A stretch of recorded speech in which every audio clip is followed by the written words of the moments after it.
Assalamualaikum warahmatullahi wabarakatuh.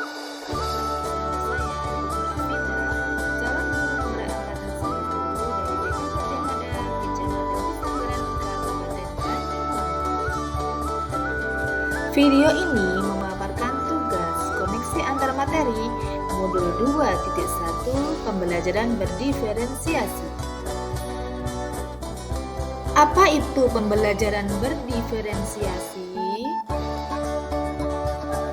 Pembelajaran berdiferensiasi adalah usaha guru dalam menyesuaikan proses pembelajaran di kelas untuk memenuhi kebutuhan belajar individu murid, yang artinya pembelajaran berdiferensiasi adalah pembelajaran untuk mendukung semua murid di kelas. Ingat, setiap anak adalah unik. Mereka mempunyai kelebihan dan kekurangannya masing-masing. Begitu pula dengan minat, gaya belajar, kebiasaan, pola pikir, dan juga kemampuan literasi. Pasti berbeda juga kan? Maka disinilah diperlukan usaha guru untuk dapat memenuhi kebutuhan belajar murid yang berbeda-beda, agar mereka merasa nyaman saat belajar di kelas dan tentunya tujuan dari pembelajaran dapat tercapai. Lalu, bagaimanakah cara untuk dapat melakukan pembelajaran berdiferensiasi di kelas?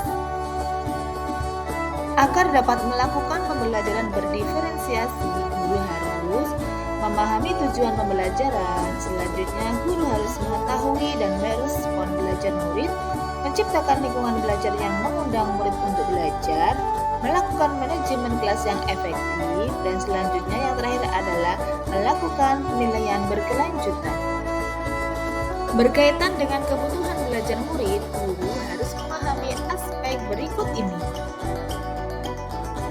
Pertama adalah kesiapan belajar murid, mengharuskan guru untuk menilai pengetahuan awal dan menentukan apa yang telah murid ketahui dan di mana murid berada. Yang kedua, minat murid. Minat setiap anak berbeda-beda. Minat adalah salah satu motivator penting bagi murid untuk terlibat aktif dalam proses pembelajaran. Dan yang ketiga adalah profil belajar murid, di antaranya lingkungan, budaya, gaya belajar, dan kecerdasan majemuk. Kebutuhan belajar murid dapat diidentifikasi berdasarkan cara-cara berikut ini. Yang pertama, mengamati perilaku murid-murid, mengidentifikasi kemampuan awal, mereview dan melakukan refleksi terhadap praktik pengajaran, berbicara dengan guru murid sebelumnya, membaca rapat murid di kelas sebelumnya, atau menggunakan berbagai penilaian normatif dan diagnostik. Strategi untuk mendiferensiasi pembelajaran ada 3. Yang pertama, diferensiasi konten. Yang kedua, diferensiasi proses. Dan yang ketiga, diferensiasi produk.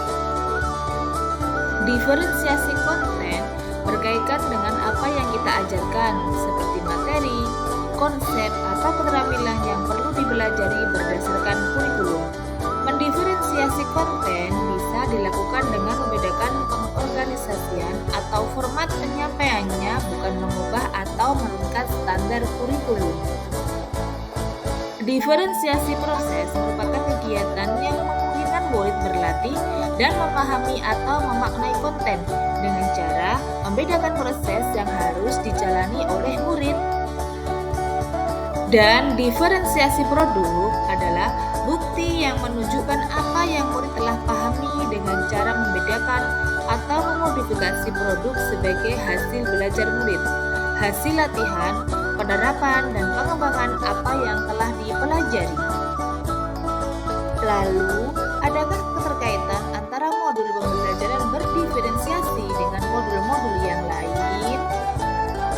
Tentu saja ada, karena untuk dapat melakukan pembelajaran berdiferensiasi, maka guru harus berusaha memenuhi kebutuhan belajar anak sesuai dengan kodrat alam dan kodrat zaman berdasarkan filosofi Ki Hajar Dewantara.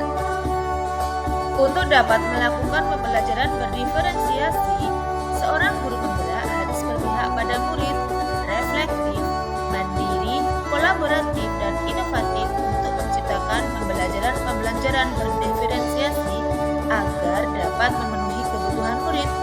Dengan demikian, seorang guru penggerak dapat mewujudkan kepemimpinan murid dengan menuntut murid merdeka belajar. Hal ini sesuai dengan nilai dan peran dari seorang guru penggerak. Pembelajaran berdiferensiasi dapat menjadi salah satu strategi untuk mewujudkan visi guru penggerak yang berpihak pada murid.